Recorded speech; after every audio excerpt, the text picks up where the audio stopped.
104.7 The Cave, KKLH, Marshfield, Springfield. I'm Mike the Intern. It is Wednesday. That's when Jay Stevens joins me in the studio for... Do you know where you are? We're in the jungle, baby. Yes. Rip It Apart Wednesday. Welcome to the jungle. The subject of today's discussion, big AC/DC.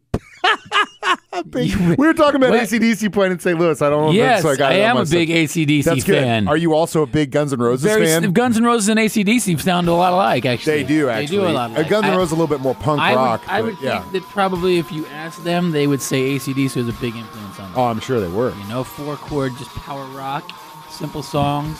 Find the formula and stick with it. Hardcore attitude. Yeah, hardcore punk attitude. So maybe let's leave the drugs out, though. Yeah.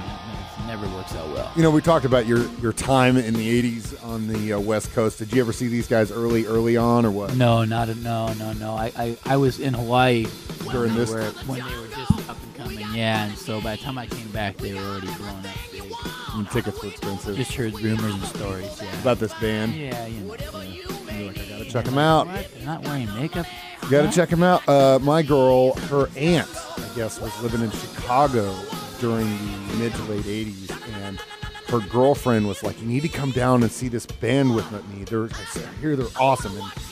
And she's like, I don't want to go see this. I don't even know who they are.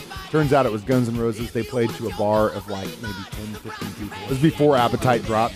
Can you imagine seeing those guys in like, you know, like the Outland? There's 10 people in there. It's Guns N' Roses on stage. Yeah. And then a year later, they're selling out everything. Yeah, that's how it goes. That's how it goes. So the first thing we're going to talk about, of course, is the vocals and the drum part that Steve Adler played on here, and that's kind of how the way this thing's been mixed down.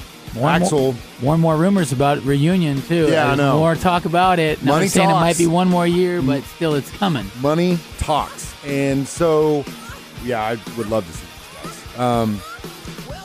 Axl wrote the words for this while he was visiting a friend in Seattle. He said, you know, it's a big city, but at the same time, it's really small compared to L.A. And the things that you're going to learn, it seemed a lot more rural up there. I just wrote how it looked to me. If someone comes to town and they want to find something, they can find whatever they want. Well, I'm sure that's true, especially if they're Axl Rose. Yeah. You know what I mean? Yeah. And so, yeah, the vocals on this thing is pretty good. I mean, these guys came out the gate just firing. I mean, as hard as you know, when this first came out, it was like, what's going on here? These guys are just pushing it. Yeah. I've never been really happy with the way Steven Adler's drums sounded on this record. They're just kind of thin, not very big. But I mean, I think the idea was that this band was so vocally and guitar driven. Yeah. And then he's good. He definitely served the song and served the band well, but it wasn't like some big kind of deal. And a lot of the problem that I have with the sound is in the sound of the cymbals. So it's kind of like my audiophile, nerdy, Nazi. All right. I wish done this better. All right. Know what I mean? Well, but that's just kind of the way it goes. Put in a call. Next to Guns N' Roses record, Mike the Intern wants to produce it, guys. I want to at least help you get a better cymbal sound. Better cymbal sound. The key to rock and roll is a better cymbal sound, kids. Not always, but it definitely makes my ears feel better. And we get to more. Welcome to the Jungle on the way next on Rip It Apart Wednesday on 104.7 The Cave.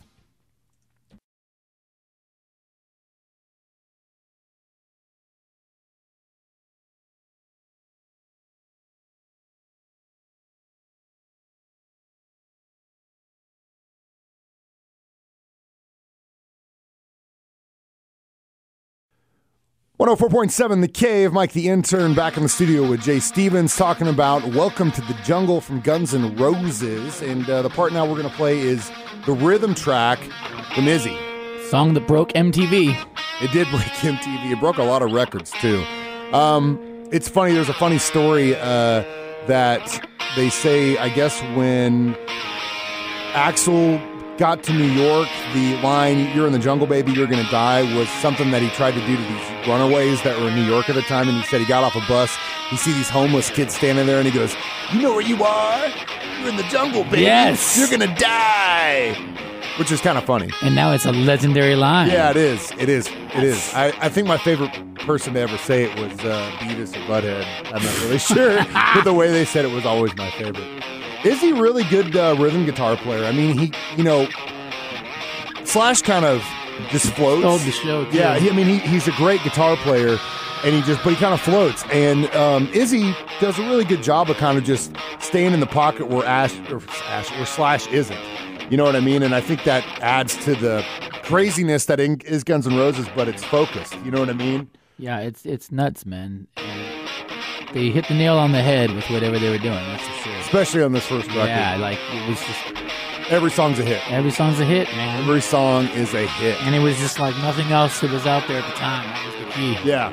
Even though at the beginning they were wearing a lot of makeup, they weren't. That wasn't their. No, that wasn't their scene. bag. Yeah.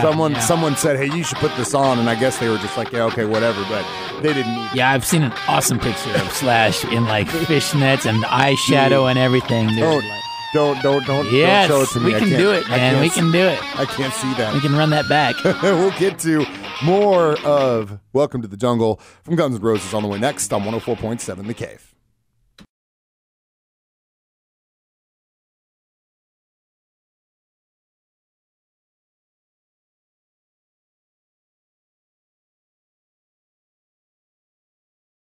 .7 The Cave. Mike, the intern, Jay Stevens in the studio, hanging out today. It's Wednesday, and that's where we're ripping it apart, taking apart Welcome to the Jungle from Guns N' Roses. Appetite for Destruction. That's right. Now we've come to the bass part of the song. Duff actually partly responsible for writing this down. I guess Slash came up with really a lot of the guitar parts for it, but it was based off a song that Duff had written with a band he was in called The Veins. In '78, it was called The Fake.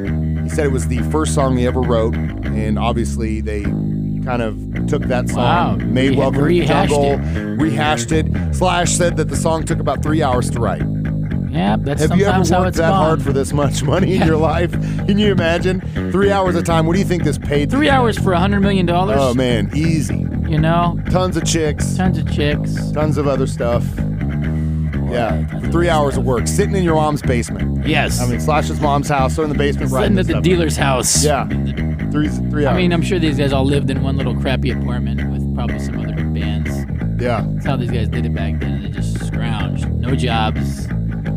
No nothing. They were all in on becoming rock stars. And it worked out for them. Think about it. I couldn't go all in like that. No. That was my problem. Oh, yeah. See, I couldn't either. And I hated touring. Like going on the road. I hated being away from home. Yeah, and I that's just couldn't not go my- all that's in. not my I deal. had other stuff to do. I love playing music, and I will for the rest of my life. But like being on the road, that stuff's hard. Until you get to this, when you get to the point where you're a millionaire, then it doesn't it's matter. easy, yeah. You can just fly out, play a show, fly home. But staying on the No, road. it's that up and coming level. It's a tough grind, man. It is. a tough grind. What's funny though is you think about it, and these guys probably bummed all kinds of stuff off people, mooched off girlfriends, off of friends. Yeah. Can I No, eat? I've Blah, heard, blah, blah, blah. Yeah, I've heard plenty of stories about it. And then, as soon as they make it, done, they're gone. They're not going to repay their friends that helped them when they were Right. broke. Why are you asking me for a handout? I worked hard for this. Well, didn't you sleep on my couch for a month, Yeah, Axel? that's right. Yeah, I think fed about you. it that way. I fed you. And Interest. it's always the same. All these artists come out and they're like, "Oh, I got here on my own." Well, no, you didn't. You had Yeah. girlfriends that supported you. You had friends that probably gave Hitching you a some ride. cash. My buddy's girlfriend did tell me a story once that she picked up Steven Adler hitchhiking with his cymbals in his hand to a gig. Really? She picked him up hitchhiking. And that's how he got there. Well, yeah. He would definitely be the wild Hollywood card out of the days. band. Yeah, in a band of a bunch of wild I cards. do have a crazy story about him. I don't know if I want to. I'll tell you. Okay. I'll tell you the story about it. It's a you pretty awesome if, story. If you ever see us in public, ask Jay to tell you the yeah, I don't Steven know if Adler it's probably story. not, it's probably not for air, but I'll Yeah. tell you it's pretty awesome. All right, well, we'll conclude Welcome to the Jungle with Slash's part on the way next on Rip It Apart Wednesday on 104.7 The Cave.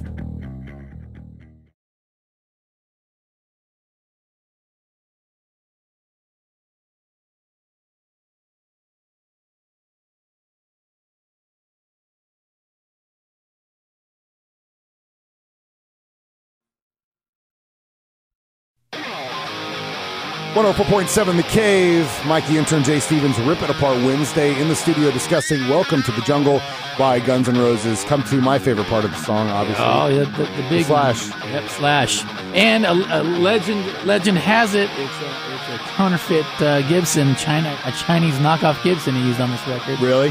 Legend has it. You got a hell of a tone out of it. That's they have a great tone. They man. do. Well, and you know, it always comes down to the person, and I think sometimes you can have like that knockoff pawn shop guitar guitar. Look at David Gilmour's Black Strat. He bought it in a pawn shop in, I think, Seattle, and it was probably like $100. It was like a knockoff. It wasn't American made, but he modded it to what he wanted, and it was like his main guy for a long, long time. It just comes down to the person, and what they're comfortable with. And I'm sure Slash couldn't afford a real Les Paul when they were in this band, so you do what you can. Do what you can. Yeah. Especially if you got Axl running around stage in spandex knocking stuff over. You don't want that dude knocking into your $1,000 guitar. And you're all living in one small apartment with all your gear. Yeah, I know. It's going to get stolen. You got to use it as a TV tray as well. So. Yeah. TV tray. I'm sure they use it as all kinds of different trays. Yeah, that's right. There's so many little razor marks on your guitar. You've been scraping on this thing, man. You're messing up the lacquer. God. You know what's probably not that far from the truth. It's just probably sad. we might have nailed it right there. Actually. Slash is going, God, I can't believe they figured it out. Hey, man, where's my guitar? I know, right? Without further ado, before we get ourselves into some big trouble, it's Welcome to the Jungle, Guns N' Roses from Rip It Apart Wednesday. Jay Stevens, Mike the Intern on 104.7 The K.